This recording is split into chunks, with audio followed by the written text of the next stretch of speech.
I'm thinking about wearing the same flight suit with the same wings on my chest as my peers, and then being questioned by another military member, "Are you a pilot?"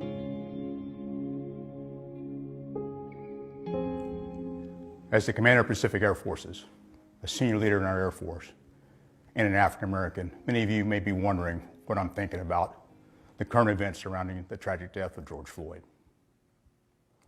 Here's what I'm thinking about. I'm thinking about how full I am with emotion, not just for George Floyd, but the many African Americans that have suffered the same fate as George Floyd. I'm thinking about protests in my country, 'tis of thee, sweet land of liberty, the equality expressed in our Declaration of Independence and the Constitution that I've sworn my adult life to support and defend. I'm thinking about a history of racial issues and my own experiences that didn't always sing of liberty and equality. I'm thinking about living in two worlds, each with their own perspective and views. I'm thinking about my sister and I being the only African Americans in our entire elementary school and trying to fit in. I'm thinking about then going to a high school where roughly half the students were African American and trying to fit in. I'm thinking about my Air Force career, where I was often the only African American in my squadron, or as a senior officer, the only African American in the room. I'm thinking about wearing the same flight suit with the same wings on my chest as my peers, and then being questioned by another military member, "Are you a pilot?" I'm thinking about how I sometimes felt my comments were perceived to represent the African American perspective, when it was just my perspective informed by being African American. I'm thinking about some of the insensitive comments made without awareness by others. I'm thinking about being a captain at the Oak Club with my squadron and being told by other African Americans that I wasn't black enough since I was spending more time with my squadron than with them. I'm thinking about my mentors and how rarely I had a mentor that looked like me. I'm thinking about the sound advice that has led to my success, and even so, most of my mentors could not relate to my experience as an African American.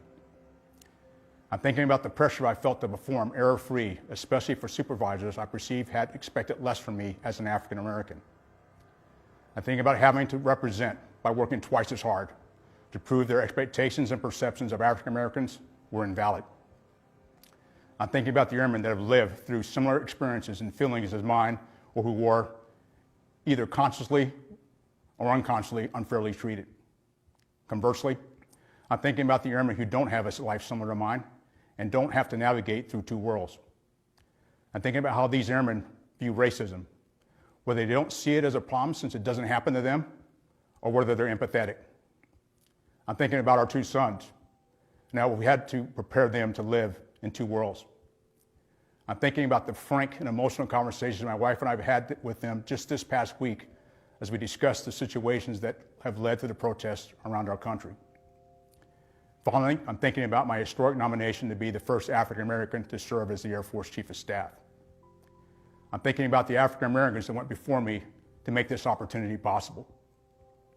I'm thinking about the immense expectations that come with this historic nomination, particularly through the lens of current events plaguing our nation. I'm thinking about how I may have fallen short in my career and will likely continue falling short living up to all those expectations. I'm thinking about how my nomination provides some hope, but also comes with a heavy burden. I can't fix centuries of racism in our country, nor can I fix decades of discrimination that may have impacted members of our Air Force. I'm thinking about how I can make improvements, personally, professionally, and institutionally, so that all airmen, both today and tomorrow, appreciate the value of diversity and can serve in an environment where they can reach their full potential. I'm thinking I don't have all the answers on how to create such an environment, whether here in PACAF or across our Air Force. I'm thinking about, without clear-cut answers, I just want to have the wisdom and knowledge to lead during difficult times like these. I want the wisdom and knowledge to lead, participate in, and listen to necessary conversations on racism, diversity, and inclusion.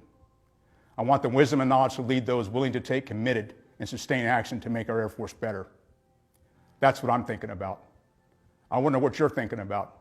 I want to hear what you're thinking about and how together we can make a difference.